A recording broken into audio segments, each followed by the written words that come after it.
Attenzione, azione, action in every language that we possibly can think of. Hi, everybody. Welcome to Spletne urice, or in English, Web Hours. Maribor. This is a bi-weekly event where we talk about technology, the world, and everything in between. My name is Blender. It's like a blender, but with an O. And today I'm going to play the role of the host with bad jokes. Here with me is my colleague, partner in crime, Matea. And for everybody that's here with us for the first time, what are actually Spletne urice, or Web Hours? It's a simple event.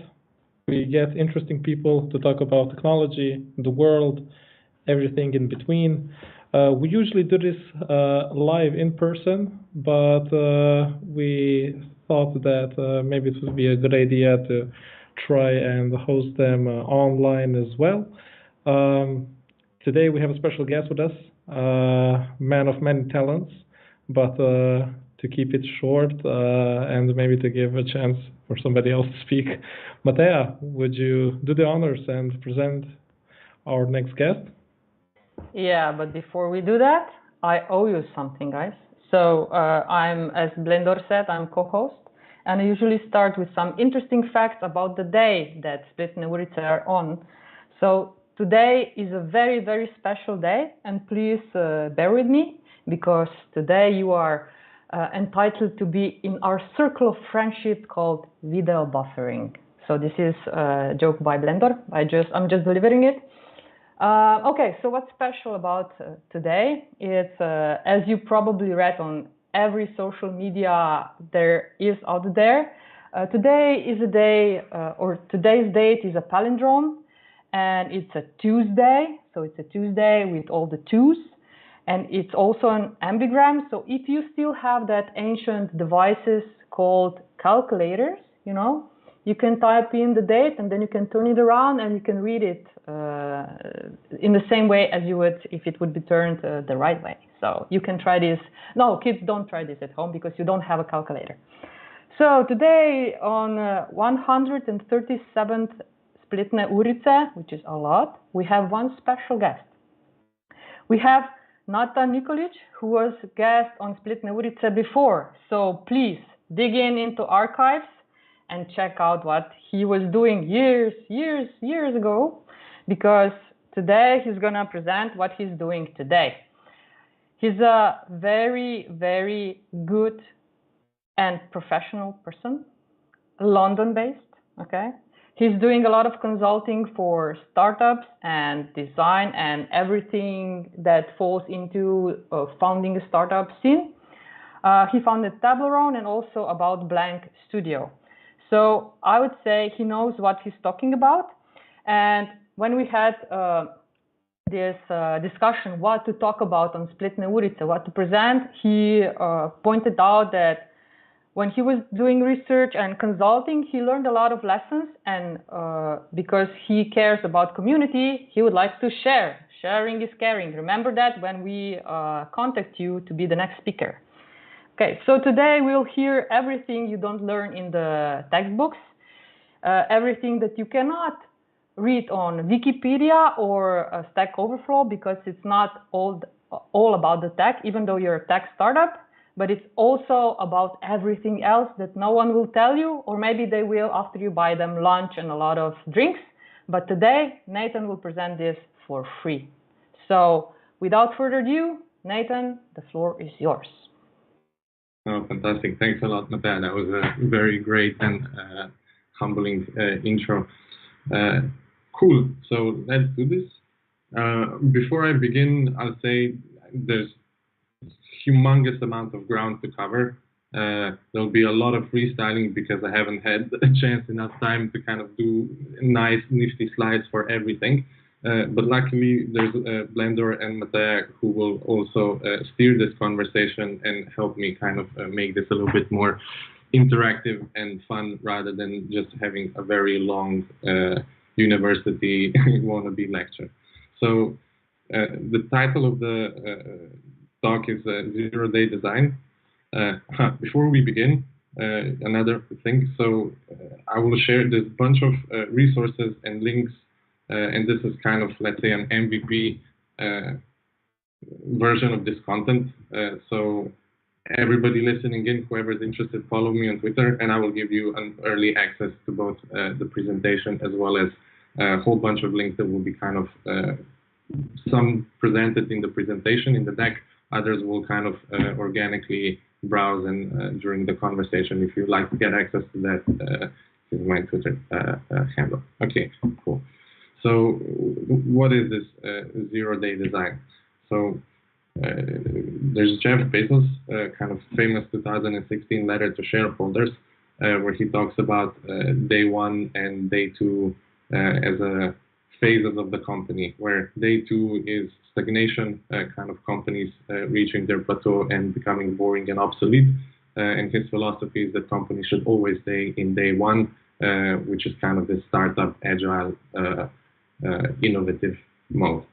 But then there's another kind of twist to this day one or days, which is kind of a hacker view on perspective, which is 0 day, which means software that has a vulnerability that nobody knows about. It's a 0 day vulnerability, and you can also have 0 day exploits to produce 0 day attack.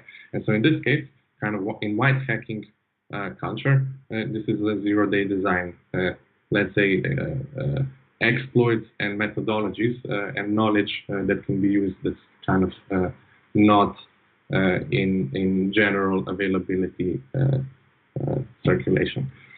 So before we get into all of this, let's maybe kind of zoom out to 36,000 feet and have an overview of startup ecosystem and industry, and what do we even know about kind of software startups and tech startups in general. So roughly around 1980s and so recently, the classic startup story goes like this. Founders from all over the world, ambitious people who have know-how and skills and want to produce or kind of found and build companies, migrate to the United States, potentially New York, but most likely San Francisco and kind of greater Bay Area, the epicenter of technology in Silicon Valley, where it's business as usual, very mature, one huge unified market with established practices in venture capital and funding, also in terms of kind of distribution across the nation, which gives you huge opportunity. And once you kind of dominate that market, when you go into scaling, you can kind of export these services or digital products globally. And this was a replicable model, mostly kind of Y Combinator style perfected until somewhat recently. So what happened? In addition to all other things that happened during Trump's America, one thing that was kind of fatal for startups is cancellation of visas. And more specifically, I think it was H-1B, which is the most important one for intellectual workers. I'm not entirely certain where this sits kind of currently to this day. I've read a little bit that Joe Biden is trying to reverse this and so forth, but I think in the last couple of years, this has been, even before, it wasn't particularly easy to kind of migrate into states, depending on where you live and what your residency is. But now I imagine this is even more complicated. And so this is kind of a big handicap for founders that are not US citizens. Then there's another angle to this where United States and China are kind of in a trade war, an embargo, which is very political. It's very cybersecurity and cyber warfare based. There's also kind of surveillance. As we know, China is pretty big in terms of blending consumer technology with political agenda, controlling and incentivizing a nation to be aligned with its policies. Of course, this is not how something that West is particularly interested in having and kind of embracing, and also allowing espionage and so forth. And so consumer technology is kind of becoming banned, including hardware and software. And this is kind of causing innovation epicenter to moving to Europe. I was talking about this and predicting this and thinking about this 2 or 3 years ago. Very recently, we can now start seeing a lot of points pointing in this direction. One of them being Sequoia, one of the biggest venture capital funds, and specifically for technology, kind of moving to Europe, and even believing that this is kind of majority and the very innovative technology companies and software companies being based in Europe. So this is a very interesting move and a very interesting change. Then, if we look at kind of what's been happening, not in geopolitical terms, but actually on technological terms, in the past 10, 15 years, we've solved this kind of cross-platform development challenges and problems, where before this was heavy engineering and not trivial problems and a lot of work. Today, this is becoming kind of easier and easier and easier, thanks to all of these technologies, and not just these. Another one is that during all of this time, also on other ends, we've developed abundance of cheap and quality materials, everything from graphics, logos, UI kits, videos, everything you basically kind of need to create applications and software and kind of building blocks around it. Then another interesting thing is happening, which is democratization of building software. So you no longer need to be an engineer, a coder, in order to create a piece of software that functions. There is a whole mini ocean of tools and platforms that are kind of WYSIWYG UI based, where you can build logic, where you can build automation, triggers, events, kind of standard models of kind of creating software rather than writing code. You can do it kind of UI based. And for instance, MakerPad is the biggest platform for both education on how to use these tools, how to connect them, how to create things. And they were also one of the first pioneers to do this and showcase the power of these tools almost when it was kind of from the very beginning, where they created clones of Airbnb and even Uber as applications using these tools. And today this is even orders of magnitude more powerful. So this is, of course, all causing together in kind of conjunction an influx of side hustles and lifestyle businesses. Everybody is trying to create their own application, their own idea, and some of them get monetized, some of them kind of strike the gold, and there's a lot of kind of bootstrapped and indie applications and companies globally happening right now. On the same note, there seems to be kind of cultural and generational change happening, where we are also realizing the collateral that happens with venture capital and their business model of having to generate 10, if not 100x returns for funds in order to compensate or kind of create return on investment for all the startups that fail. And so, of course, this creates both the so-called unicorn chasing business culture, including employees burning out and also kind of unrealistic expectations, not a particularly healthy work-life balance and so forth.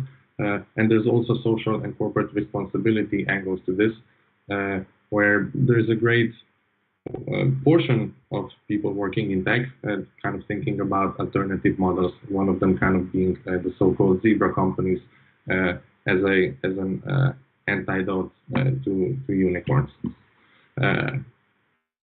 This is a trend that happened before, but I think it's kind of in full swing now in post-pandemics, the so-called nomad lifestyle.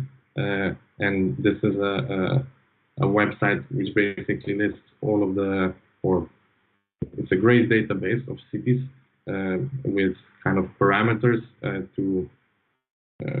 for people to figure out parameters and choose where to go next or where to go for a while, and kind of it's overlapping the Venn diagram overlap between indie and bootstrapping community, and also kind of solopreneurs, just making use of better work-life balance, working while they work, but then also being able to kind of, I don't know, surf or explore. Americans kind of going around Euro trips, Asia, whatnot. It's kind of a lot more pleasant than living in metropolis areas and losing several hours per day to commute and so forth. Now we have very recently post-pandemic the so-called the Great Resignation, which I think to some extent is a consequence of all of these other factors coming together, where I think our generation is recognizing and has been recognizing that entrepreneurship, the risks and downsides of it are actually not as great as the upsides kind of entrepreneurship, and employment just seems less and less of a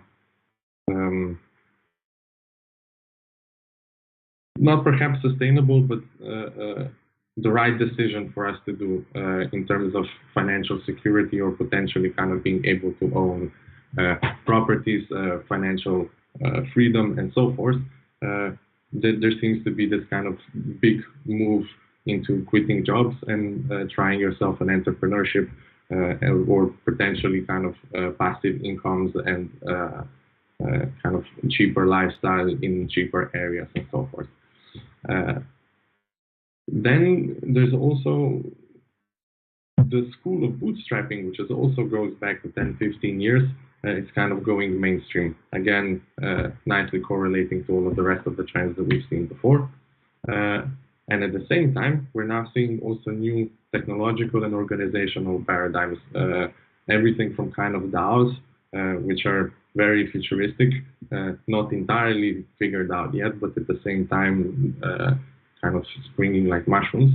On the other hand, there's also different models that are not so tied to the blockchain and coins and ICOs and these sort of models, but closer to open source, but funded and compensated open source, where the contributors or models that are trying to bridge and become kind of hybrid between venture capital and open source. And so it seems to me, the way I see it, we're talking and discussing kind of old school versus new school of startups. Now, this chart table here is more to kind of illustrate the point rather than projecting certain parameters onto the names listed here. But if the old school was kind of Y Combinator accelerator, Stripe, Airbnb, Dropbox, and other darlings, which kind of R&D phase was funded through incubators or angels or accelerators. When they hit the scaling phase, they raised Series A, B, C of venture capital. At the time, the competition was fairly low. The biggest challenge was kind of product development, figuring out all of the technical and user experience and distribution and market to kind of get the functional product. Of course, these companies were all in the US, standard kind of Delaware corporation. They had offices, classical employee hierarchy, mostly closed source, and of course the end game was unicorn. Where now what we seem to be kind of discussing and looking at is what I like to call kind of 37 signals getting real school of startups. MailChimp, Atlassian, and Doist don't particularly fall into, I don't know if they actually follow 37 signals getting real, but this is kind of the bootstrapping community and modus operandi.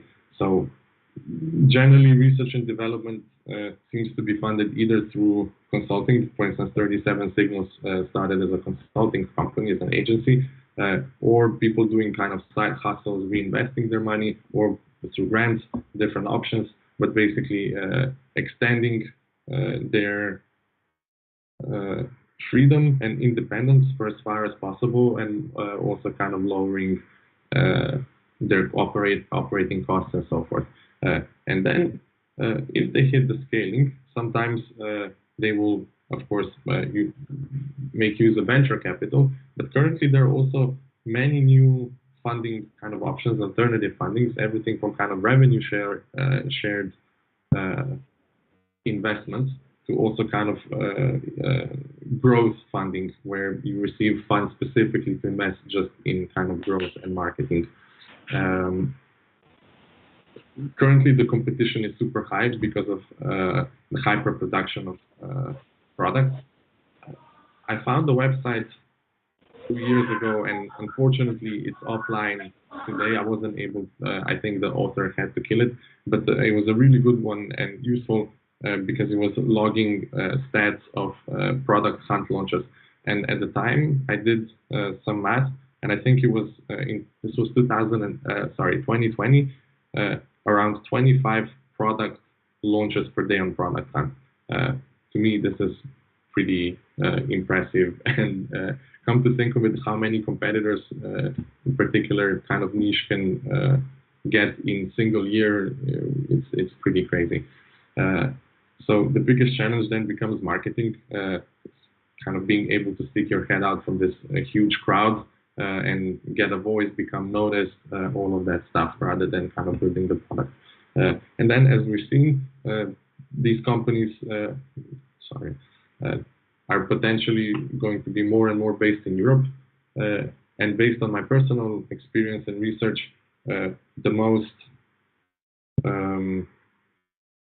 the best options to incorporate is either in UK as a limited company because of this kind of US, UK, Anglo-Saxon legal frameworks and so forth, and valuations.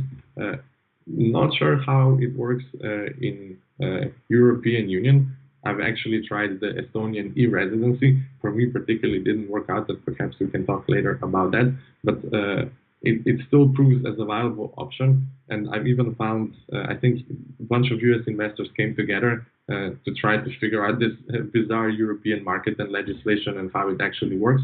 And there's a website where they rated all of the kind of major European countries in terms of how friendly they are to startups, in terms of employee equity and kind of taxation of that and all of that stuff. And Estonia was kind of quoting, I don't know, potentially first among the top 3, where UK was slightly lower, but nevertheless it's still in the top 5.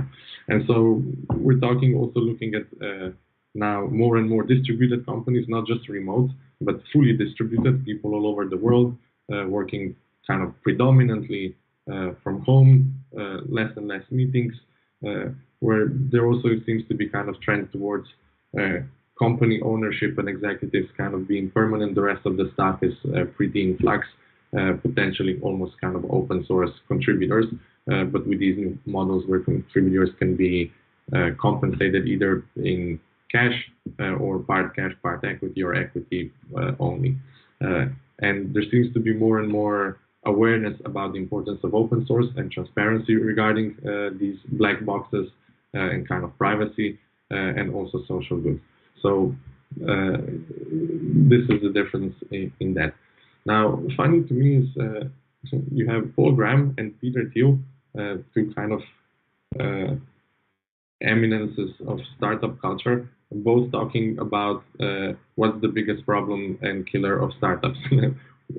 Paul Graham thinks it's making something nobody wants. Peter Thiel talks about that it's for distribution, not product. Then there's a website called Startup Autopsy that looked at actual data, self-reported data from founders, but nevertheless, where it's actually not the right team, the wrong business model, product not a hit, and so forth. So there's not one answer fits all, but it kind of fits within this framework that in the era of hyperproduction of products, distribution is actually becoming harder and marketing kind of sticking out from the crowd. Now, how does the startup journey look like? It's almost like this command and conquer beginning. You see your own little garden, and on day one there are 0 resources, and you also kind of have no idea what awaits out there. So let's zoom again fully out. The first thing that happens is the timing. Kind of all of these emerging technologies, how developed are they between becoming kind of every new technology starts almost as a toy before it actually becomes something productive and kind of so widely available and common that we, decades later start to treat it almost as an infrastructure. And there's this Gartner's curve of hype and expectations, which I think it's released every year, maps these new emerging technologies based on this curve. So wherever you're kind of trying to innovate in particular technology, it's a very good idea to kind of look where it is and determine how long will it take before this actually becomes widely available for whoever your market is, whether it's B2B or B2C. Is it ready yet? Or are you kind of one of the very early innovators working on something that kind of is decades too early, like Microsoft's tablet or a bunch of other products that were released way too early and never got any traction because of it, because they just weren't mature enough and also productive or valuable enough in terms of what they offered to the user. Then kind of zooming in, we can look at the same journey of a startup and company and a product from kind of financing lens, where I think this is kind of colloquially called valley of death curve, where a startup starts in the beginning, it's just burning money, so it goes kind of into negative zone. And then if it's able to survive from here and start getting some traction and get to kind of break even, either through kind of in the beginning by friends, families, and what's the other F? The third? Fools. It's fools. Fools, okay. And accelerators and so on. So basically covering the seed stage to then getting to kind of the infamous product market fit and then transitioning into the scaling stage with kind of series A, B, C, and then mezzanine and IPOs and so on. So this is kind of a life journey of a company where by success it needs to be either become kind of publicly traded, but more likely it's gobbled up and acquired by strategic partners. So if we zoom in, because obviously here you're no longer a startup, you're a scale-up and the so-called day 2 mastodon. So let's zoom in into the very beginning. So you can look through kind of stages which are a lot more subjective and experiential rather than modeled by finances or value. And Paul Graham nicely kind of describes these stages with his startup curve. I'm not going to go and explain each and every one of them, but if you've ever done a startup or if you kind of go read, a lot of founders will agree with that. And the through of sorrow is the toughest one to get through. I won't remember his name now. He's quite big on Twitter, very popular in terms of how he visualizes certain phenomena and so forth, where he did a very long kind of graph where nothing happens in terms of growth for the longest time, and then goes into exponential growth. And there's one tipping point that says this is pointless. Just before it explodes, this is pointless. So this is the third of sorrow. But we can also view it as a process, because if you've ever done this, or if you keep doing it for long enough, you will kind of start to see patterns. And also, if you start kind of putting together methodologies for solving all of the problems and things that you need to do along the way. There's different people and different practitioners have described this in different ways. This is my take on it, where essentially we're looking at 7 stages. The 7th one I blocked out because it's no longer relevant here. But you start from conception, ideation, go into ideation and validation. Then you kind of release your first version of the application of your product, and it's a hello world. Then there's a lot of stuff to be done before you actually start getting some traction and users and growth. And after you reach and manage to sustain some exponential growth, usually what follows is a big launch. And after this launch, you kind of go into scaling, raise enormous amounts of capital in order to kind of throw money at the problem. Once you have the recipe of success, once you have the kind of sustained exponential growth, then you need a war chest in order to survive against your competitors, but also to kind of speed up and throw kerosene on fire and accelerate as fast as possible, and kind of do the land grab game of owning the market.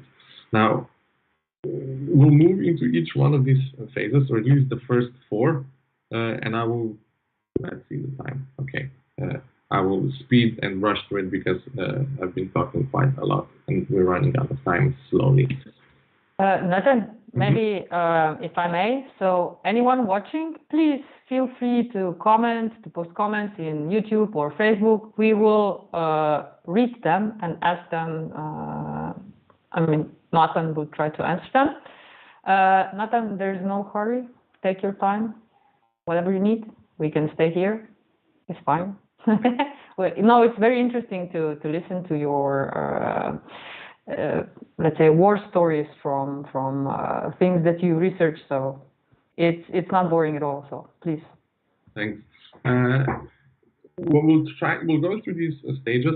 I'll give you objectives, milestones, potentially touch a bit of common problems, untapped potential. I think it would be great for discussion.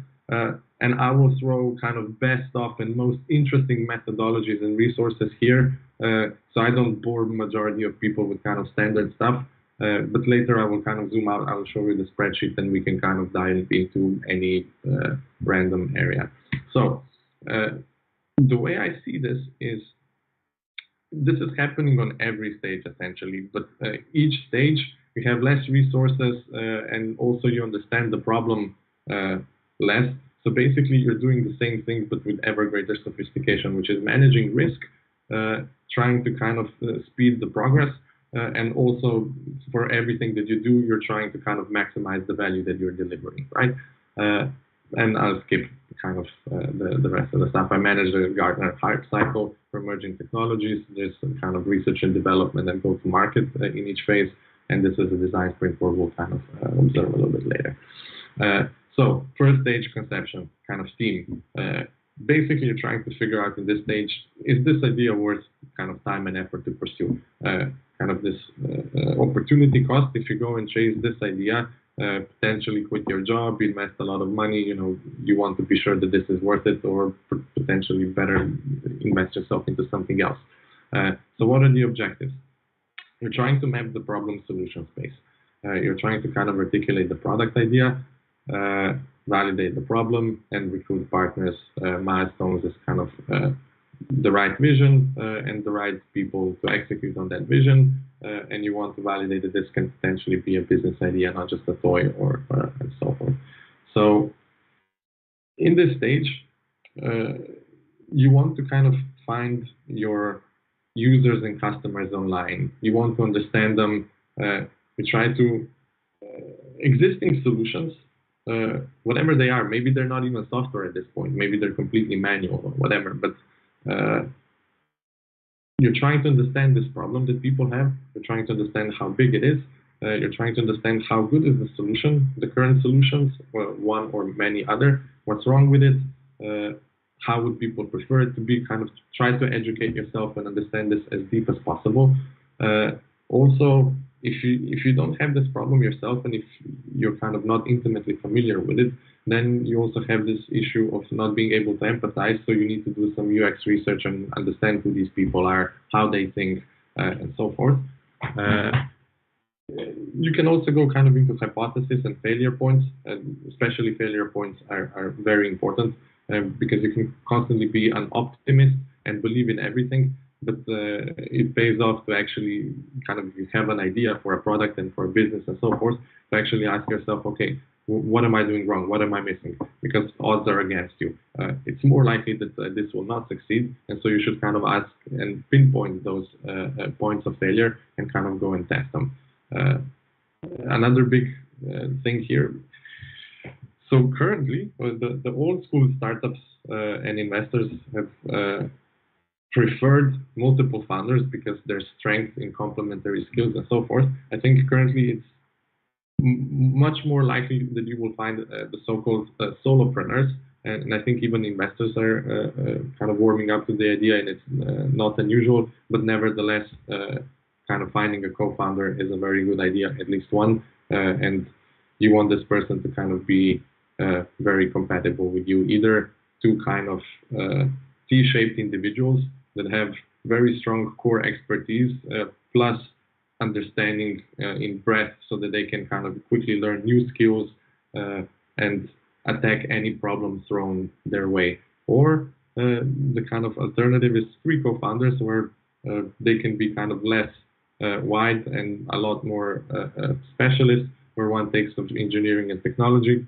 one is design, product management, user experience, and potentially shared marketing, and the other one is business development and operations, potentially marketing. This also kind of forms a very strong team. So that's, yeah, we can move from here. Go to the next one. So shared problem solution space language. I'm not too long ago, I've discovered this new methodology called jobs to be done, which is great because if you look at the different departments of a startup of a company, they talk about the same thing in very different ways. Marketing will have a very different language and describing and ways of thinking about who the customers are and what they're trying to do and so forth than the product. And jobs to be done is kind of a very great methodology that basically talks about how every problem, how every product is addressing and serving as a solution to a particular problem that's a job to be done. Particularly, let's say, a spoon or a kettle, you're trying to brew soups or teas or whatever you're doing. This is a job to be done. You're basically producing some hot drinks, and there's multiple ways you can do this. You can either boil the water in some pot, or you can produce an actual kettle. So different ways of achieving the same thing, but you don't really care about the technology and the product. You care about the job to be done, which is brewing the hot drink. And you can apply this to kind of pretty much anything. And once you start thinking that way, it kind of unifies all of the different actors and experts working on this problem and so forth, which I think is great. The standard one is the Lean Business Canvas. Rather than writing business plans, this is kind of a streamlined way of communicating the business idea and core parts of it to others. Another kind of more newer methodology here is riskiest assumption test, which is what I was talking about earlier. Pinpointing the actual points of failure where things could go wrong, where you have the biggest assumptions, where you're really not sure, where you don't have either knowledge of it or you don't really know how people will react. And so you put all of those things down and you go from the most, the riskiest to the least riskiest and try to invent creative and clever ways of testing them cheaply and getting as much accuracy as possible before moving into the next phase. I found this great website with a large collection of validation methods, both for validating the problem, the market, the product/solution, and also monetization. It can be also applied here. This one is quite known, the design sprint, another methodology for going in 5 days from picking the problem, the idea, defining it, and by the end of the week creating a prototype and testing it on actual target audience. So kind of very rapid way of testing business ideas and getting very, very realistic feedback, whether this kind of flies or not. And this is my kind of personal favorite and the biggest revelation recently. So when we started Tablerone, and even before, I never really understood the business side well enough to understand how co-founders actually agree on share. Is there any, what are the standard practices, ways, and so forth. The way I understand it now is that in the past, this has always been a fixed split deal. There's different ways of doing it, from super simple where it's a founders say, I don't know, it's two of us, it's 50-50 split, but whoever will take on a CEO role can get kind of extra 10% because in the long run, if the company succeeds, he will carry some extra weight as a CEO. So kind of deserves a little bit more of a share. To then you will find online certain calculators where business idea has something, who will be doing certain responsibilities, you kind of get certain weights and you can calculate it. But regardless, once you kind of agree this split in the start, in this phase, it stays the same until the first valued investment round and dilution and so forth, which down the line creates a lot of problems because if your agreement was wrongly estimated in the beginning, the deal won't be fair to one or more people, but it's almost impossible going back and changing this stuff kind of down the line. And this is a methodology that allows not just the founders, but also other actors that come in as shareholders to actually kind of have a dynamic split in the entire seed stage until the first valued round. The equity is dynamically calculated depending on contributions, which either come in terms of labor, kind of work, and physical contributions, or in terms of cash contributions, and also looks at kind of pumping cash out for either salaries or expenses and so forth. And I think this is great, and I think around this there will be a lot of it will probably be implemented and tested and developed even further. And I will talk about it a little bit later, how it's already being implemented. And this is, there are already both lawyers adopting this as well as legal frameworks, both in the US, UK, and Europe. So it's not some kind of mumbo jumbo, somebody coming up in theory that is not really supported legally and so forth. So another thing that I think is really important here is doing a competitor analysis and UX analysis. So you can go online and find Reddit is especially a good place, and social media to see how people think and discuss the problem and solutions and kind of trying to get into their heads about this, but also mapping out competitors and trying to understand the landscape you're getting into, both in terms of kind of funding, the size. For instance, this for Tablerone, you can get public data about how many users they have and so forth, and this will give you a very, very good estimation. Also, if you can kind of do a feature comparison to figure out what the product would have to be, since you're kind of coming as a new kid on the block. What are the must-haves, could-haves? Try to kind of imagine and already start shaping the product for the next phase, the MVP. Cool. Next stage. It's ideation and validation. So now you understand the problem solution space, you have your partners, you're kind of ready to go. But of course, you're not willing to throw in several tens of thousands of whatever fiat currency in order to fund the development and take several weeks or months worth of a project and so forth. So there's other things to need to be done. First, is this product discovery, intellectual property, and USP? You want your product to not be a generic one and copy paste of something else, but actually something unique to offer on the market. Of course, you want to test it, get some actual feedback before you go live, prototyping, proofs of concepts, etc., where you validate the actual solution and usability and value of that solution. And the point here is to kind of decide, is this good enough? Should we commit and go to develop, or do we completely abort because this is stupid, or do we delay mission because the time is not right and you put it on a shelf for a year or two and then do it? Secure resources for development and then build if this is the thing, right? So milestone is an MVP, and once you're kind of operational, close to having a product, going to market, releasing the first version, getting users and becoming operational, you need to have a company and potentially funding before or after that, right? I haven't mentioned the team dynamics. So in the beginning, in the previous phase, everybody's kind of tiptoeing, not sure, uncertainty. Here, usually everybody gets excited if idea is good. It starts. It's intellectually challenging, curiosity, so people are kind of start committing here. In terms of methodologies and things worth mentioning here that are not completely obvious, this methodology, minimum viable brand, I like.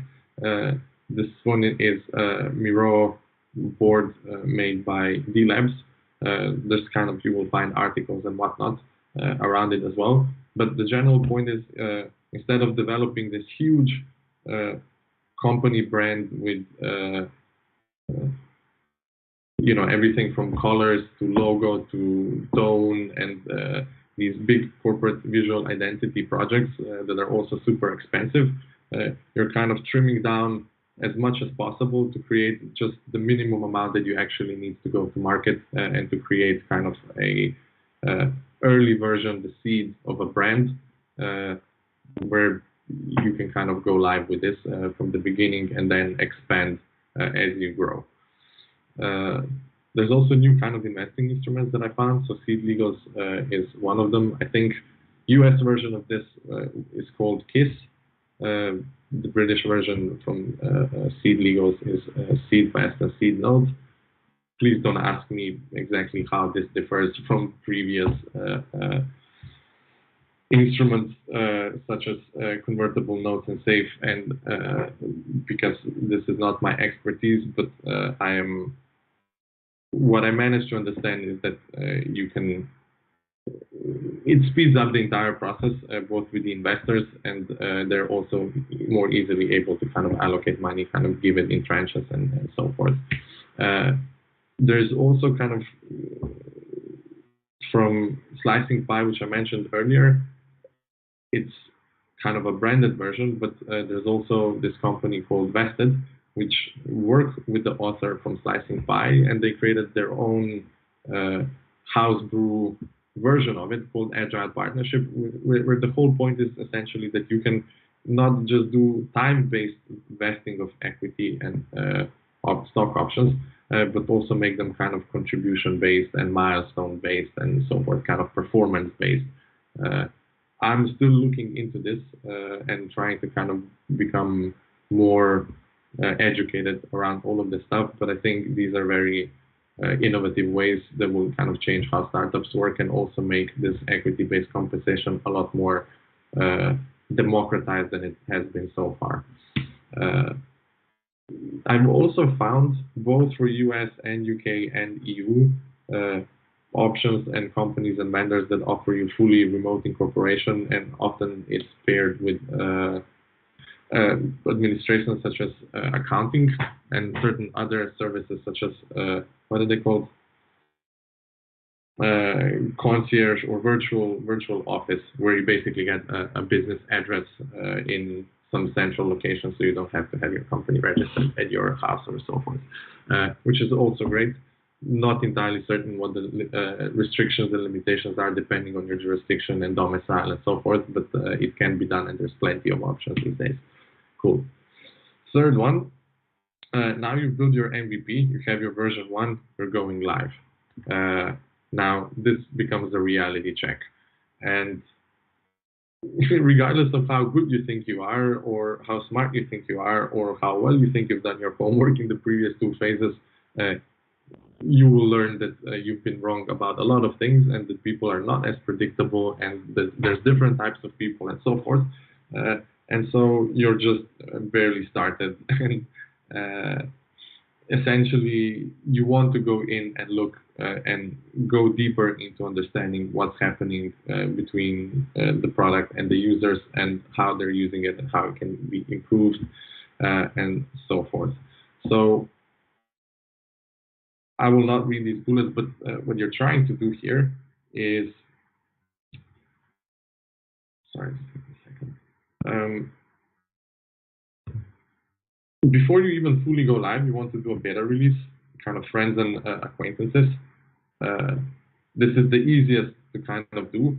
You also want to go to marketplaces, distribution. So acquisition, bringing users onto your website is always the hardest, is always the most expensive. We've talked about this marketing being a problem. But if you can go to app stores, if you can go to kind of Chrome web store, if you can go to Salesforce, all of these kind of marketplaces for apps, this is free access to kind of search traffic, and so without investing a lot into marketing, you can immediately kind of start getting users, and this should also kind of be your distribution strategy from the beginning. Yeah, you're also trying to kind of establish market presence, both by social media, wherever you can. App directories are a great way to kind of get the ball rolling. And also what you're trying to do is kind of elicit brutal first-hand feedback and get some kind of social proof, which will increase the snowball effect and so forth. Because if nobody's, the beginning is the hardest. When nobody's using it, especially like on Chrome Web Store, when you actually see how many people are using it, even if it's a great product, when it says 10 users, you will probably hesitate because you don't understand that this was released a month ago, right? So the first 100 users are the hardest to get. After that, it starts becoming easier and easier, but you need to kind of work on this. So here now we're going to problem solution fit. You have an idea about the solution. It's still very immature. You need to kind of perfect it, and you need to use all instruments and tools available to you to kind of figure out how to improve and what's wrong. And another milestone at some point is this product hunt launch, which is kind of a little joker that you have that you can cash in once every 6 months.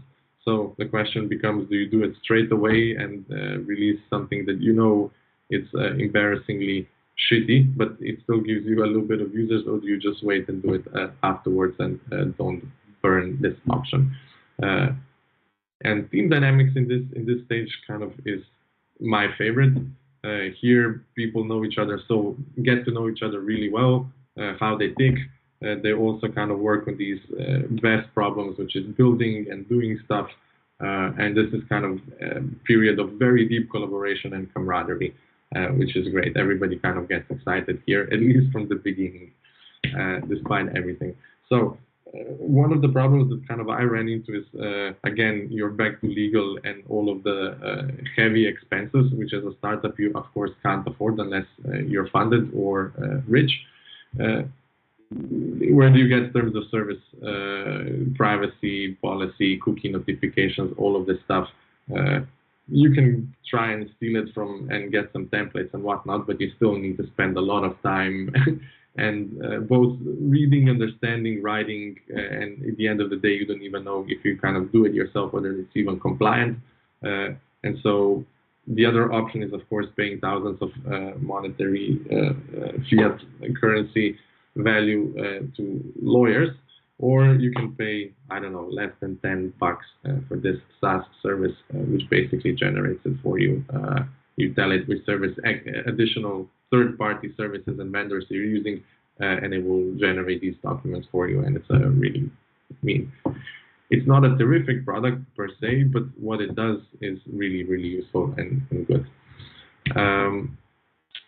Another thing that you want to be doing here is kind of fixing the entire user journey, starting with the onboarding. This increases your chances of actually activating the user, helping them understand what the product does, kind of mitigate all of the shortcuts that were taken during the development and everything that was cut out from the scope for release. So everything is still a little bit clunky and deserves some explanation. User onboarding is your great friend here because it's a relatively cheap feature to add.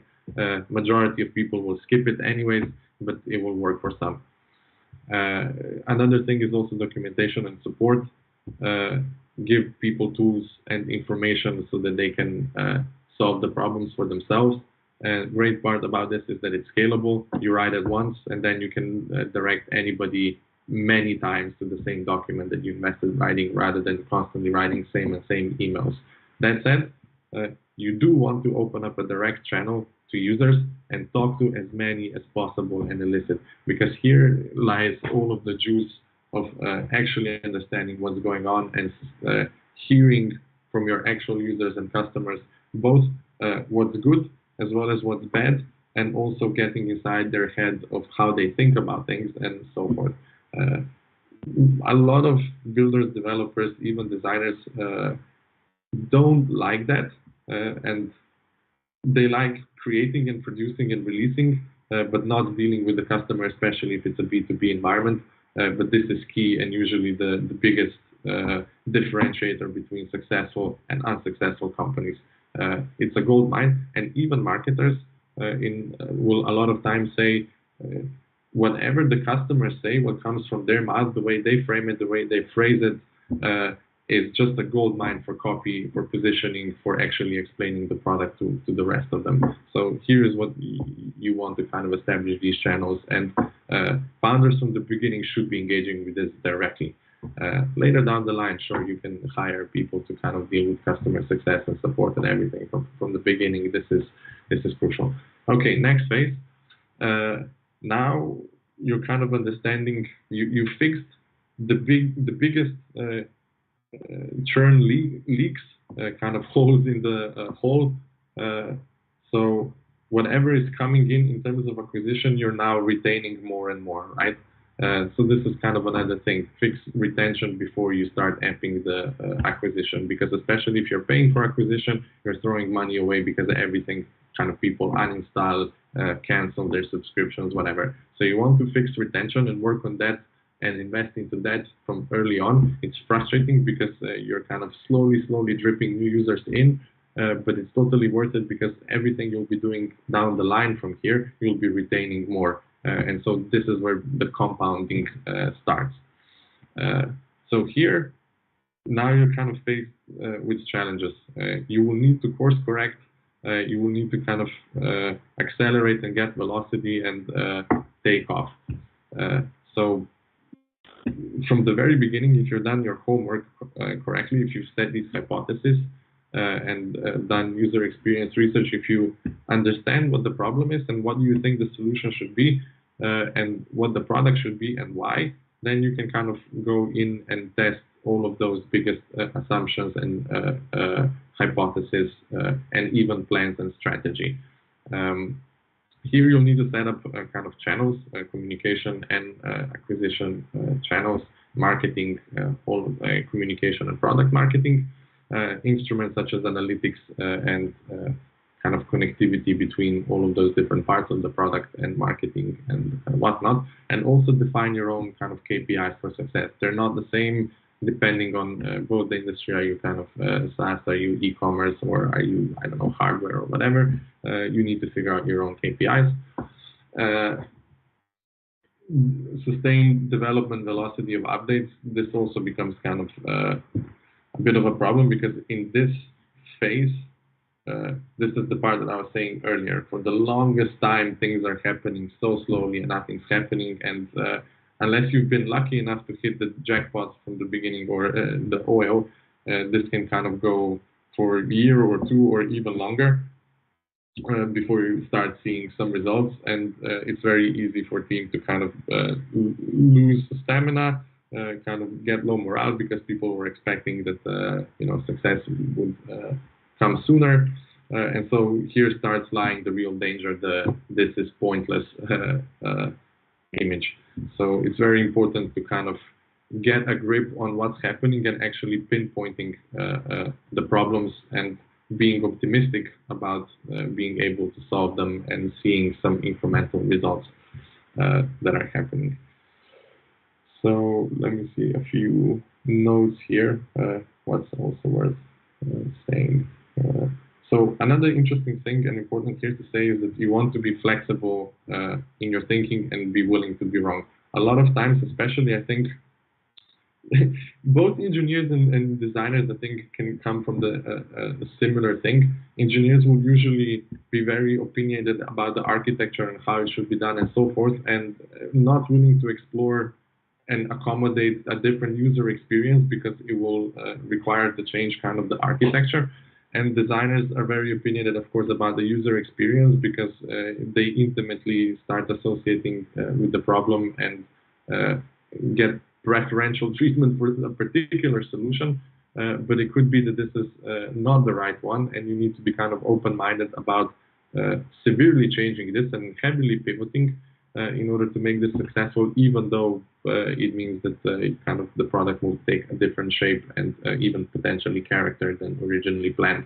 But this is the difference kind of between success and stagnation. I mentioned marketplaces, I mentioned fixing retention, submitting the product. And another interesting thing that can be done here, there's plenty of software and products where you can set up kind of alerting much better than Google Alerts, where you define the right keywords and you can be alerted about conversations happening online about the problem and product in your space. And this also allows you kind of to get both feedback and conversation with potential customers to gain understanding, but also as an acquisition channel and marketing in a cheap way. So we talked about the beta release, we talked about the onboarding, maybe even exit survey. Okay, let's see some examples and methodologies. So very important are the search engine optimization keywords. They inform positioning and also how it tells you how customers and users are thinking about the problem, but also where the volume is. You get some quantitative and qualitative data here. Just pay for Ahrefs or whichever SEO tool, and or if you can afford an SEO expert to do this for you. Because from here on is the next step, which is content strategy, where you decide about the landing pages, about the articles, and what kind of content, in addition to support and help content, can start serving you for acquisition and retention as well. Then you will want to set up a growth tracker to keep track of all of the KPIs, standard kind of product KPIs here. You will need to define your North Star and kind of a dashboard. This is where you really kind of go deep and you both interaction and kind of events, custom, you try to understand everything that's going on with the product. One is the vitals, but then you can also go into individual and deciding on your North Star and which KPIs are important to measure success and progress. We're basically traction. Anyways, in terms of satisfaction, the standard methodology used to be Net Promoter Score. I've somewhat recently learned about a better one called Sean Ellis test. Sean Ellis is coined the term of growth hacking. He's the original growth hacker, all of that stuff. He invented this test, which was also used for Pinterest and so forth. Essentially, you're asking users so you're setting a parameter and asking users who have been using your product for 2 weeks and have also at the same time experienced the core 2 features of your product. So basically, this defines them as activated users. And you're measuring only them, not everybody around them, because this is what matters, right? If you've tried the product, then you have a kind of, you can talk about it. If you haven't really tried it, then I don't care about your opinion because you're just contaminating the valuable data. And the activated users, you ask them how disappointed they would be if your product no longer existed tomorrow. If more than 40% would be very disappointed at statistically significant sample, which I think Pinterest did it around 600 and was 600. And if you have more than 40%, this is a very good indicator that your product has a product market fit. which is much better than the Net Promoter Score, essentially, which measures satisfaction but not really. Okay. Another interesting trick that I ran into with Tableron here is that if you go into these app stores and marketplaces, usually they have localization. And for Tableron, you will see here at this big spike that happens in, so I suppose this is September. As soon as we translated the App Store listing from English to the rest of the 57 languages, mind you, using pure Google Translate, like nothing fancy, our organic traffic jumped 4x. And I'm pretty certain this will probably be same on Android, or Google Play would be so. The Play Store will be the same as Chrome Web Store, where Apple Store, I'm not entirely certain, I don't have experience, but I would imagine it would have to be similar. Surely they promote translated user experience. And from here on, we can then kind of talk about the untapped potential of how to use translation and localized languages in also for your website and for classic SEO, because as much as translation and localization is generally something that mature companies do because it's quite expensive, there are also kind of new technologies coming to market and making it much cheaper and quicker to do that, where even startups could kind of afford and even leverage this as a acquisition technique. But we can talk about it later. Another very interesting acquisition technique that I've came across and figured out is, okay, you can pay for ads. You can find price performance for paid advertising. Essentially, nobody will promote you, nobody will give you backlinks, potentially here and there, but generally everything costs. Any kind of exposure, you will have to pay for it, apart from a handful of these app directories that give you the so-called do follow link, which influences your domain rank and page rank and so forth. So how do you do link building? If you go reading online, of course, there's a bunch of techniques from guest posts to this and that. All of them are so heavily tried out and standardized that people no longer even respond to emails about guest posts and whatnot. But what you can do, and what we have been trying with Tableron, is you can actually use newsletter sponsorships. And it's a brilliant way because you get kind of a lot of bang for your buck, where you get an ad campaign that goes out to their audience, but at the same time, because this is an HTML email on a server, potentially on a very recognized domain such as MailChimp or Substack or whatever, it will carry your link to your website that was in the ad. And even though this URL is on a separate server, not their main website, sometimes it's the same, it will still count as a do follow backlink. So you're basically buying both things with the same budget, and this is a great thing for startups. It's kind of budget advertising, but you're getting a lot of value from it. Okay, then, so essentially all of these slides were supposed to be in, oh no, I'm lying, this is launch. So launch and scaling, I won't go into details like here, because this is already next phases, but just to kind of conclude the story.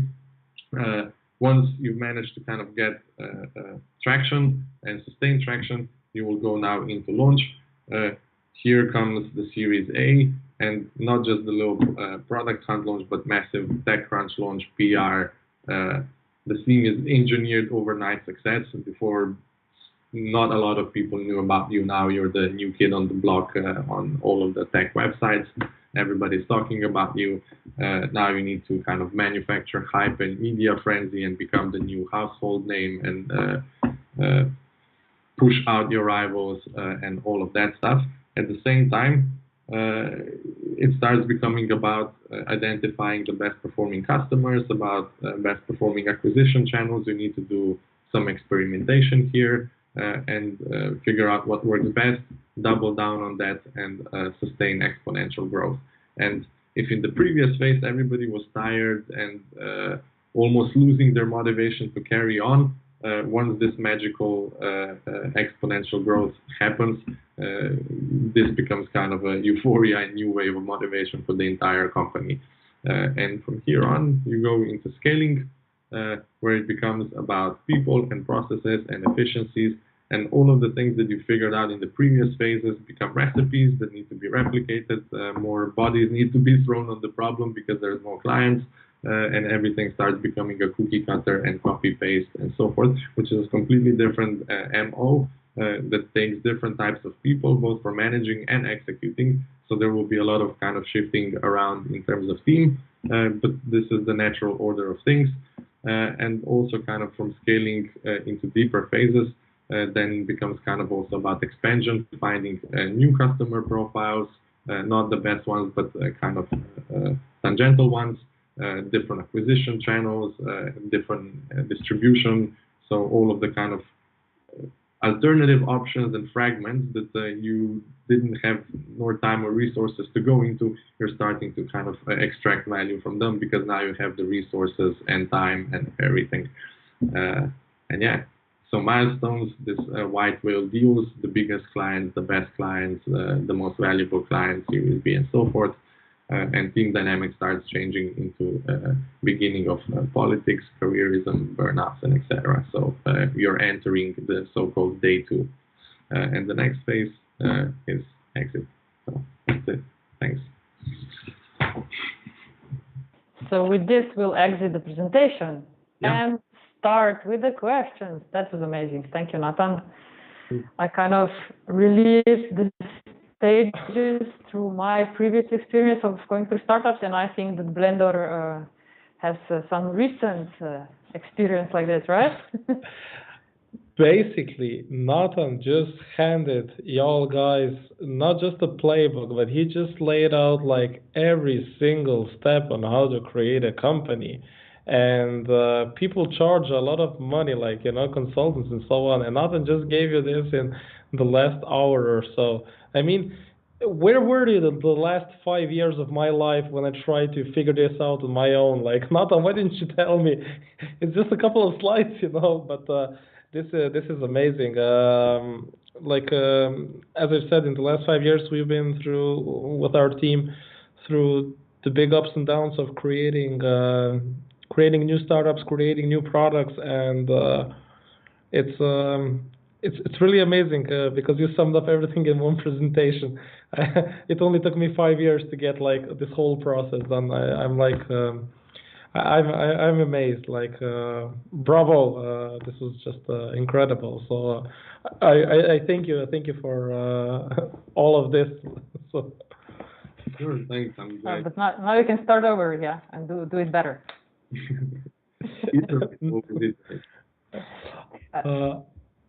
You wanted to.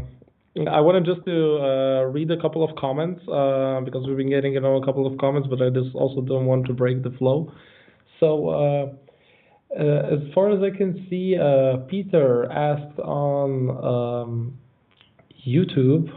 He has 2 questions. They're quite loaded questions. So let's start with the first one, and then we'll go to the second one.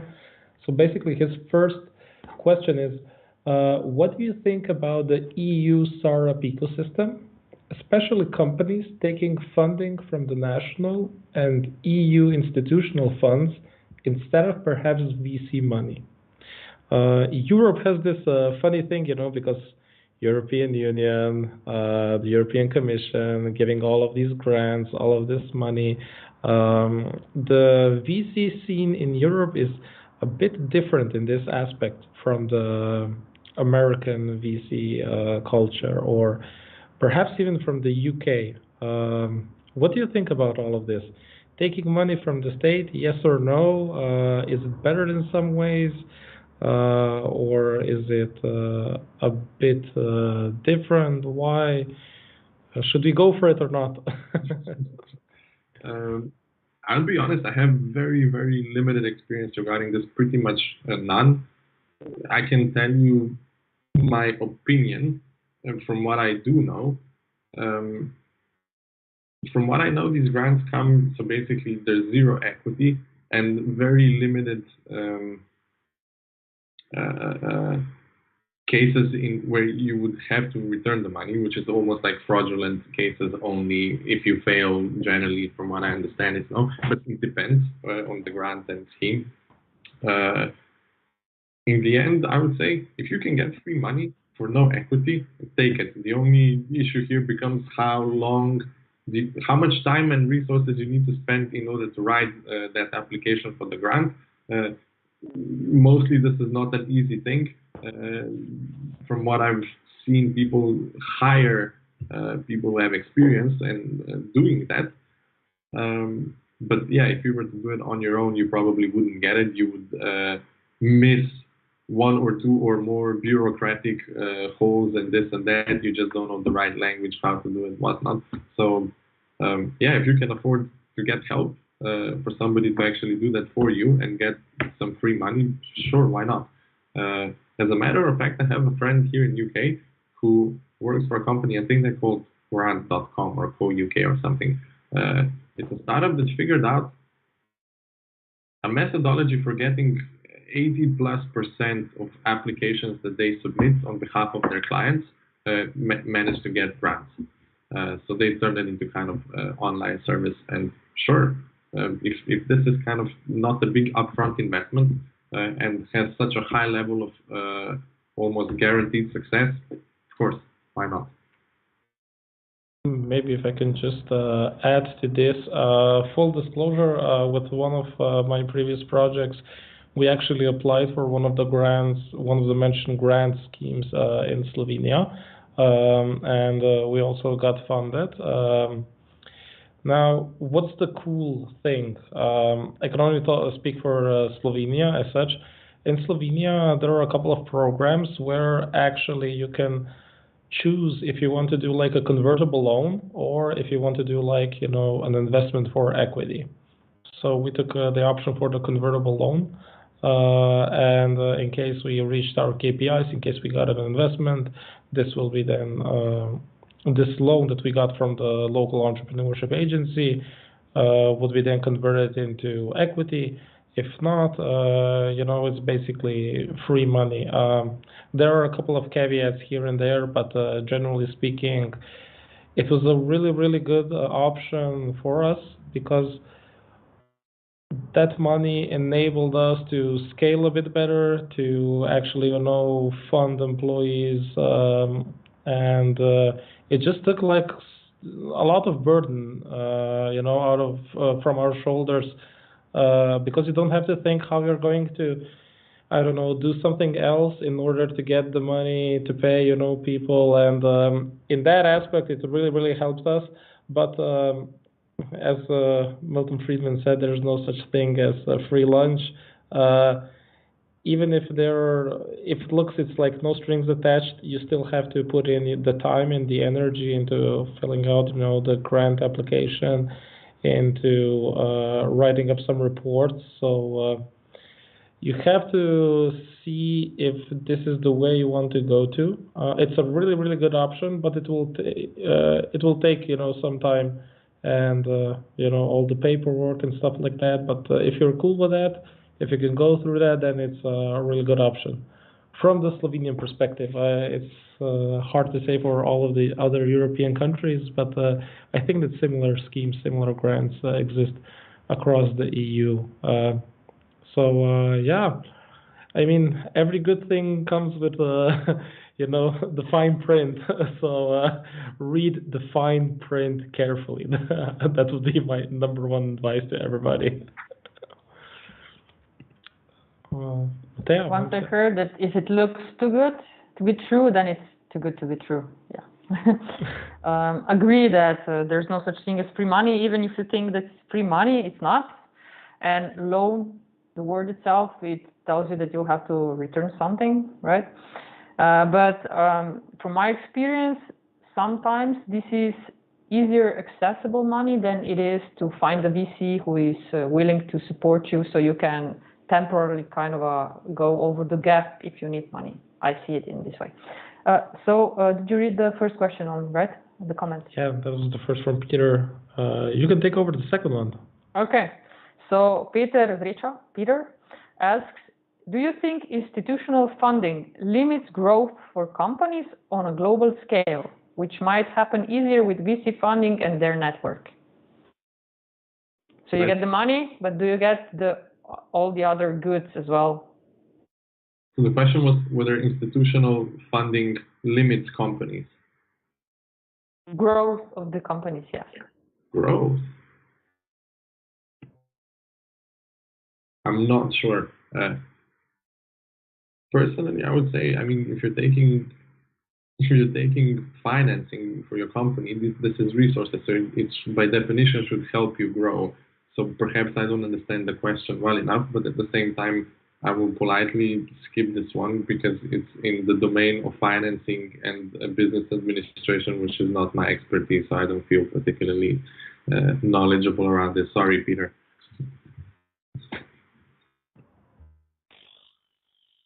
That's actually a really, really good answer. Politely to decline, because I know a couple of people who would, just start, rambling about but yeah, money. When it comes to this question, institutional funding limiting growth, I think that funding per se won't limit the growth. But if the institutional funding can give you access to a network of people, then of course you will grow. At the end of the day, it's all about the people. Money, as Natan said, is just resources. But getting the good people, this is a whole other story. In your experience, Natan, what do you think? Is getting access to really good people, is building a good network harder these days or easier? What do you think about it? I have zero first-hand experience fundraising, but in terms of network, not just in terms of funding, but also advisors and partners and this and that, I think post-pandemic is crazy hard. I think the dynamics changed so tremendously when everything went online that there are so little chances of actually meeting, because online I feel everything is so very performance driven.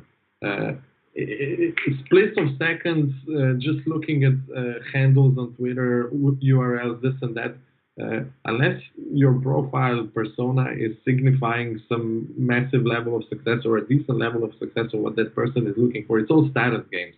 So this serendipitous human to human doesn't really matter how much cash you have and how popular you are and followers and this and that. Let's just kind of chat and see if there's some chemistry here. I mean, I can't just kind of paint with a huge brush stroke and say everything is like that, but in my experience, a lot of online interaction is like that. That said, I've also learned and realized that there are a lot of people who are willing to take chances and kind of still, regardless of being very successful and getting tons of inbound email and people asking them and whatnot, still manage to kind of cope with all of that. And if you take the time to kind of make a really good shot with those types of people, some serendipitous opportunities can occur, but it's really rare and not as easy as just going to a conference or an event for startups and running into an investor or an advisor or this or that and having kind of a very old school collision. So no more elevator pitches, because there are no elevators in digital world, right? We have to come up with something new. I have a question for you, Natan. Ready? Okay. So you are in consulting business, true? Partially, you yes. Try to consult the startups who go through all these phases that you mentioned through the slides. What is, in your opinion, the weirdest thing, or the weirdest, let's say, thing that founders don't think about in any of these phases until launch? Like, it can be small thing that they put in the background, that it's needed, but it's more like either red tape or operations, but they usually don't think about it. I can give you a hint if you want. It's a great question. I wish I would come up with something actually original, but it sparked kind of association with the founder's dilemma, if you're familiar with that. So kind of, I don't think, unless somebody has thrown this reference at you at some point in time and you've actually read it and you're familiar, and I think even then, you forget about it. Time passes, perhaps you've thought about it, but you almost forgot, or you change as a person. But essentially, why are you doing this? Do you want to be king or do you want to be rich? And how do you kind of shift between those two things? Because everybody wants to be both, but you can't be both, so pick one. I remember a discussion with a co-founder. We talked about where do we want to go with the company, and he said, I want to build a skyscraper. So I guess he wanted to be rich, and I said, and I want to be queen. So we had to go to divide and conquer different worlds. But yeah, you reminded me of that. But we are still friends, so we're good. I was thinking more of a, also about things like accounting service. So you have to pay your bills, and then when you start having some employees, you have to think about salaries and how to pay them out and all the paperwork, right? Usually when you're in this hype of a startup, you've founded a company, so yeah, you sign some contracts, you know, you have equity, we're good, and then the paperwork starts. In a way. Yeah, I guess so. I mean, different people, different mindsets. I personally, when I kind of started doing my own thing, I was petrified of all of this just because I know it's my blind spot. I am not, my business administration is my weak spot. And so even before I started reading everything because I felt I need to know I need to learn how to read the balance sheet, for Christ's sake, like all of that stuff. But if you have a co-founder that's, you know, biz development and all of that, then you have a crush. You just let them do their thing. And I think this person knows from the very beginning what follows down the line. Yeah, that's an ideal combination. Usually you have some techies and some designers, and then, yeah. No biz. No biz. Biz is later. But yeah, it was interesting when we had discussion before this, Spletne urice, that there are all these little things that we don't think about, but they're essential if you want to run a business, right? For other people, suddenly you're responsible for other people as well, not just you and your co-founder, especially when you have someone hired or someone helping you out, right? So you have to think a bit differently, I believe. I've also read, for instance, an interesting case recently with one of the founders who is my long-term friend. I think also kind of how to structure the company. There's kind of a very interesting dilemma between, you can think about it theoretically, how companies should be structured and would probably be best structured regardless of who the people hired for those roles are. But then in reality, you're still dealing with people, and the first hires are very key hires, important hires. Each has their own kind of pros, cons, blind spots. They're different players. And so in the end, you then need to kind of also shape the structure to fit around the actual talent, regardless of the ideal structure that you think it should be. And it's always finding some compromises there on how to make it a holistically functional whole, rather than just tailoring to people or just forcing the structure. I think it has to, everything has to be minimum viable dash structure, documentation, processes. Right? So it should work, but not too much.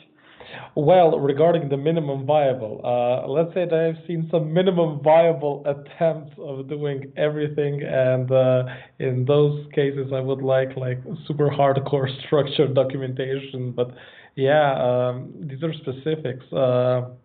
Regarding the teams and shapes and structures, I started reading this really good book, which I had on my reading list for the last 2 years or 3 years, but you know, I just didn't got to it.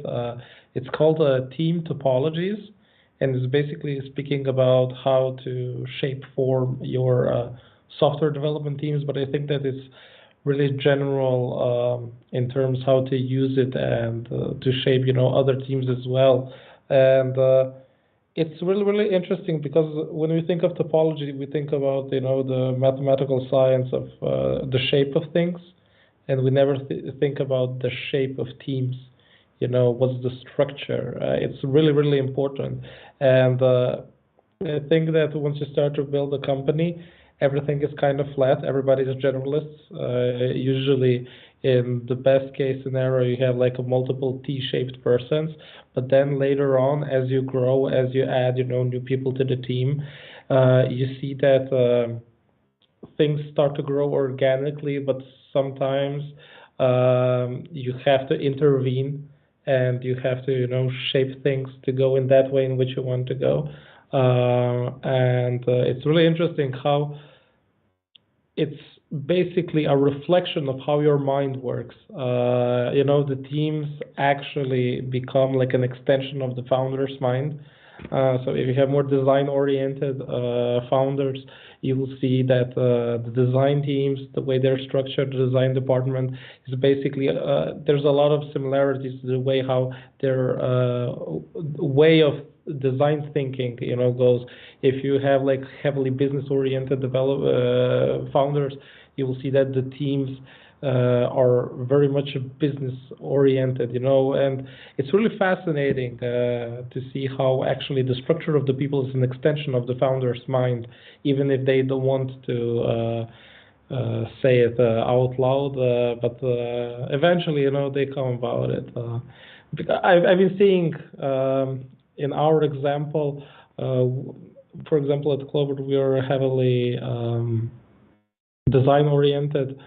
We have 2 design co-founders, and a lot of things in our processes are basically just Lucas and Sergey's, way of thinking, but it's just materializing in form of processes or the way how we do things. Structure, interesting thing. Hopefully with minimal biases. Hopefully. I can speak for them. I can only speak for myself. I have a couple of biases. I'm like the mom of the office. I try to make everybody, hot chocolate and cocoa and stuff like that. So maybe that's why I'm on the HR duty. So bringing slippers to people in the office and stuff like that. Speaking of people, you made an interesting comment in Hello World phase. You said that startups usually learn that people are not predictable. So if you have 2 users using the app one way, there will be a 3rd one and the 4th one that will find another way to use the app. And from my experience, I witnessed more than one occasion of, but they're using it the wrong way, right? They're not using it as they are supposed to, or as we are using it. So as you said, first 100 users are the hardest, I think, because deep down, the product is your baby, and you know it's perfect, although it's not. And it's hard to admit that, maybe it's not working, or people are just not that kind of they didn't fall in love with it as you did, right? So it must be a wake-up call for anyone involved to step back and take another look at the product and see how they can fit it more to the needs of the users, right? Or do you have any other experience? How do startups deal with that? What do you suggest them? How do they deal with different types of users using the product in different ways? No, with dealing the fact that people are not predictable, with dealing that they need to change something for it to work. That's a good but complex question. This is my bias, but I think this is exactly where user experience design comes in and kind of product design. You need to understand how to kind of narrow down and hone down all of the complexities. This is why Mac is kind of, in Windows you can achieve the same thing in 30 different ways. In Mac, you can maybe do it in 5, but those 5s are very, very thought through, right? Rather than kind of being random. So I found it that the best thing always to do is to reduce complexity without kind of sacrificing too much of power. It's always balancing these things out. But I'm not sure if I have a particularly useful and good question, because it's a very complex one to this. But I have an anecdote that was very eye-opening to me with Tableau, because the majority of my career, we either design websites or we design kind of native apps. Both have very, very standardized way of dealing with user experience and UI and everything in between, kind of commonly shared knowledge and guidelines and so forth. If you want to do web design, the standards, search goes right, logo left, navigation, all of that stuff. If you want to do native apps, follow material design or Apple Hagen, you should be fine. You really need to kind of push the envelope into a particular direction and start innovating like Snapchat in order to kind of lose people and get kind of, I don't know what's going on here, this is really strange. Then you go into a browser, not designing content within the browser, the website, but actually the browser kind of extension. And you realize literally so many different ways people use it, like there's no standards. And certain things that we develop in Tableau, part of user base was, this is great, this is the best feature, I totally need this. For others, this was the bug, they were hating it and uninstalling specifically because of that. And this is exactly it. Just go, this is above my pay grade, I don't know how to deal with this. No, that was a great example. So sometimes you just have to take a deep breath and say, fuck them, we'll do it our way, right? Because maybe they're not the right audience anyway. Who knows? Perhaps, but I've also found that you just kind of go in deeper and deeper and deeper, because in the beginning you didn't even know these types of people existed, or you kind of get to understand their workflow and point of view, and then you realize, oh, I've never even thought of that stuff. And so in iterative process, perhaps eventually you get an idea of how to kind of merge it and reshape the original architecture and design in UI so that you can kind of support these two cases and so forth.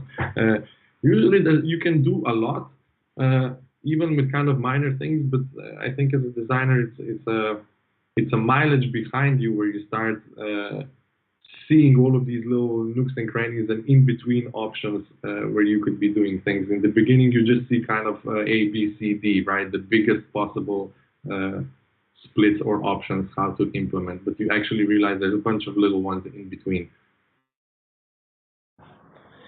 Maybe before we end our great chat here, the final question, and probably the hardest question. Natan, will you ever get tired of building new things? And if you get tired, what will you do next? We've talked a bit about it before we started, but I don't know. Do you see yourself working in digital world for a long time, or do you have also plans, to venture out in something new, maybe something in the physical world, or what do you see what do you see your challenges for you in the future? Realistically, I think I'll keep doing what I'm doing, but of course, I think every expert or person, especially creative, kind of fantasizes and tries themselves in different shoes. We talked earlier about kind of quitting and becoming a carpenter scenario. I mean, this was one, but I've always had a little bit of a passion for print, and I've experimented with this, and I love the physical things. I've been thinking and have some kind of ideas for certain posters that would be potentially perhaps kind of slightly going forward, but I never find the actual time and really doing it. Maybe one day eventually. Another thing that I was thinking at some point doing is this. I think majority of designers will agree with this frustration of not being able to build it yourself, and also kind of trying to push as much as you can into the code to kind of polish the details, to deep collaboration with engineers. But at one point I was thinking, what if I just requalify? I mean, I understand code enough and everything on technical side that I think the learning curve would be easier than if I was just a complete rookie. But then also with my current design knowledge, I could probably find some powerful angle into it. It will take me, whatever, 2-3 years to become proficient or any decent at it. But after that, who knows? Then you're a juggernaut bullet or whatever. I don't think I can start from scratch, though. I'm not sure if that would ever happen. I was thinking you're going to follow me and become like this typical Italian grandpa, you know, wearing a beret, drinking coffee somewhere in Sicily. But I guess not. I guess you'll learn how to code. So, but I mean, this was a really, really interesting, a really information-packed talk. I thank you, Natan, for the time, for the energy, for everything that you presented. So every single time somebody will ask me how to start, you know, a new business or how to test their idea, I'm just going to say, you know what? Watch this video. Go create a new company and Or go and stalk Natan on LinkedIn and Twitter, asking questions. You are on Twitter, right? Primarily, and LinkedIn as well? Cool. Primarily on Twitter, but yeah, also live on LinkedIn. Thanks a lot for inviting me again and having me again. It was a great chat. I'm pretty pleased with how this turned out. A bunch of stuff never made it into the actual talk, but hopefully I'm intending to actually write a blog post and to turn this into some sort of content and we can distribute it and so forth. Thanks for kind of giving me this kick in the ass to actually turn these ideas and stuff into some presentable form and giving me the platform.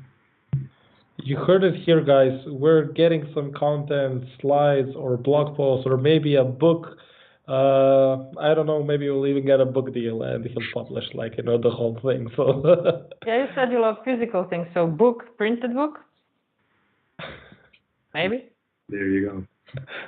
You can design it and print it by hand, so to keep it in line with the physical. As I said, we're on the internet, so feel free to check out our YouTube channel, feel free to check out our Facebook page. We also have a web page, which is www.hmb.si, which coincides with Web Hours MB for Maribor. We also have an Instagram, Twitter account. Follow us on social media, follow Natan on social media, and we'll see you guys at the next stream. So have a good one. Nice. Bye. Before we go, one more thing. Now something completely different. Since we are not in Qibla, in a physical space, we'll go on e-shunk, I don't know the English word for that. So let's rally on a rally link that will be posted in YouTube and Facebook chat, I think, in comments. So join us and you can have 5 or 10 more minutes with Natan before we kind of exhaust him to like completely. So see you at the rally. Bye-bye. See you. Bye-bye.